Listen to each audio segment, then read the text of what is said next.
ప్రతిరోజు మెట్రో ప్రయాణికుల సంఖ్య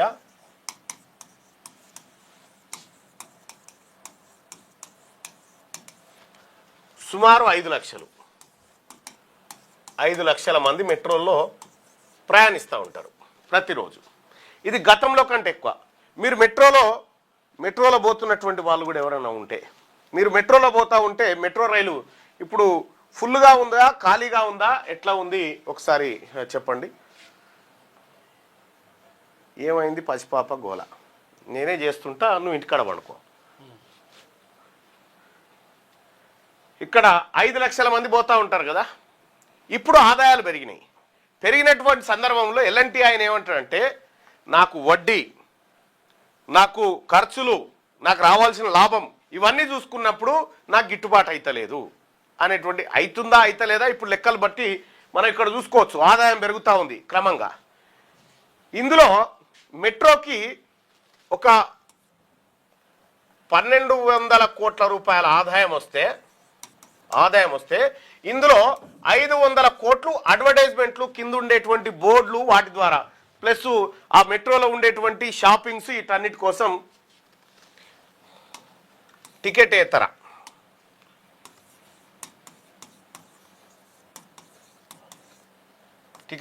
ఆదాయం మొత్తం ఇంత వస్తే దాంట్లో 500 కోట్ల వరకు సుమారుగా టికెటేతర ఆదాయం వస్తుంది. ఇగో ఈ ఆదాయం పైన కన్నుబడ్డది ఇప్పుడు రేవంత్ రెడ్డికి. ఈ ఆదాయాన్ని కొల్లగొట్టే పనిలో పడ్డాడు. ఇక్కడ ఏమంటాడు ఆయన, మెట్రో విస్తరణ కోసం తలకాయ నొప్పులు ఉండవు, రాష్ట్ర ప్రభుత్వం మెట్రో విస్తరణ వేగంగా చేయొచ్చు, లాస్లో ఉన్నటువంటి సంస్థను తీసుకొని నువ్వు లాభాలలోకి తెస్తా అని చెప్తా ఉన్నావు. మీరు బాగా గమనించండి, లాస్లో ఉన్న మెట్రోని ప్రైవేట్ ఓన్ దగ్గరికి తీసుకొని నేను లాభాల్లోకి తెస్తా, దానికోసం ఎయిర్పోర్ట్ విస్తరిస్తా, ఇటు కారిడార్ పెడతా, అటు కారిడార్ పెడతా అని చెప్తా ఉన్నావు కదా. రేవంత్ రెడ్డి గారు, నువ్వు నిజంగా మొనగానివి అయితే, నిజంగా నువ్వు తెలివికాల్లోనివి అయితే, నిజంగా నువ్వు ముఖ్యమంత్రికి ఉన్న లక్షణాలు నీకుంటే, ఈ నష్టాల్లో ఉన్న ఎల్ఎన్టీ మెట్రోను లాభాల్లోకి తెస్తా అంటున్నావు కదా. మరి నష్టాల్లో ఉన్న ఆర్టీసీని తీసుకురా. ఇప్పుడు ఫస్ట్ నష్టాల్లో ఉన్న ఆర్టీసీని ప్రభుత్వం టేక్ ఓవర్ చేసి తీసుకురా, ఇప్పుడు చూద్దాం. అది కాదంటాడు. ఎందుకు, ఇంట్లో అయితే దొబ్బకపోవచ్చు పైసలు, ఇలా దొబ్బకపోలేమన్నట్టు. ఇది రేవంత్ రెడ్డి ఎత్తుగడ.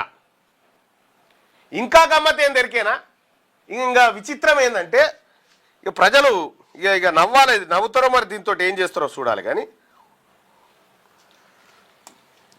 మెట్రో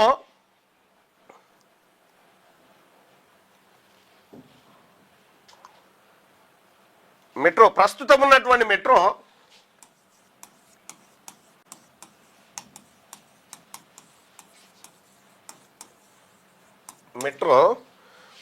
ఉన్నటువంటి మెట్రో చూస్తే ఒక్కసారి ఇక గమ్మతిగా, ఇక దీన్ని మించిన జోక్ ఇంకొకటి ఉండదు.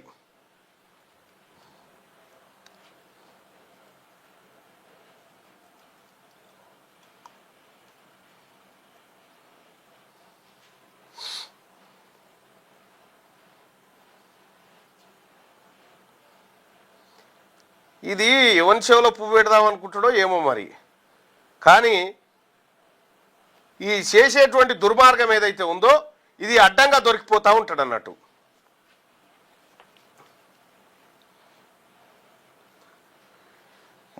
మొదటి ఫేజు ఇప్పుడు ఉన్నటువంటి మెట్రో రైలు అది ఎన్ని కిలోమీటర్లు ఉందనేది చెప్తా, ఒక్క నిమిషం.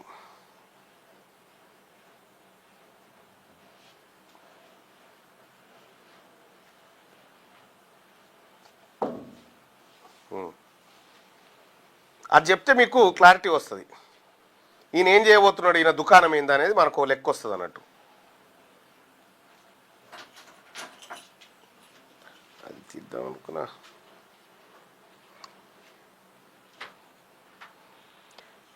మెట్రో ఫస్ట్ ఫేజ్ మెట్రో వచ్చేసి ఆ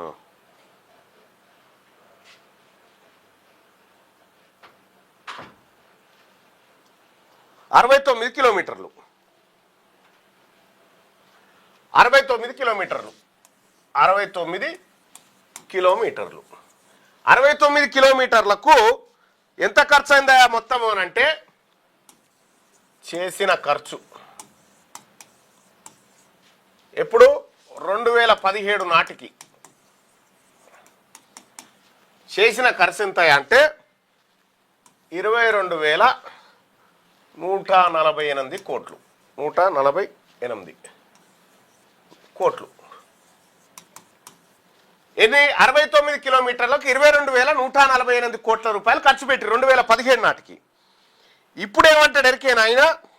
ఇక చూడరు, ఇక ఇంకా గమ్మత్ అంటే ఇక ఇది అద్భుతమైన గమ్మతి.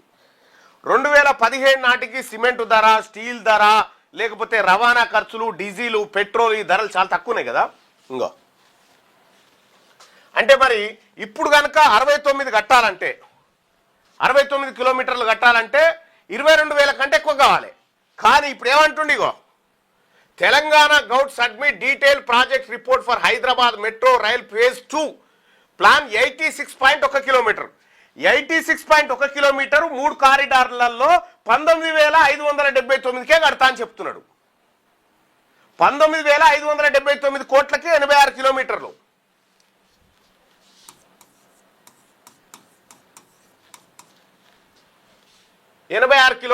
ఇగో దీనికి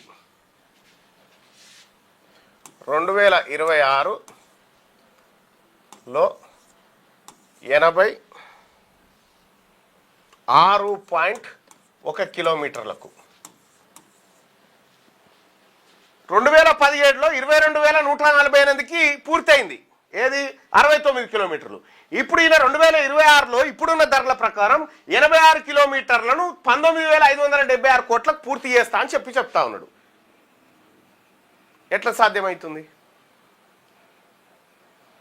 ఎట్లా సాధ్యమవుతుంది ప్రభుత్వానికి? ఇక్కడ ఈ ప్రాజెక్ట్ ఇట్లా పెట్టుర్రి. ఇది మెట్రో కదా, ఇది మెట్రో. ఈ మెట్రోలో అప్పటికంటే తక్కువ రేట్లకే మెట్రో నిర్మాణం విస్తరణ చేస్తారట. ఇక ఇంకొక విషయం ఏంటంటే, ఇది ఇట్లా పెట్టుకోర్రి. ఈడనేమో ధర తక్కువైంది, ప్రాజెక్టు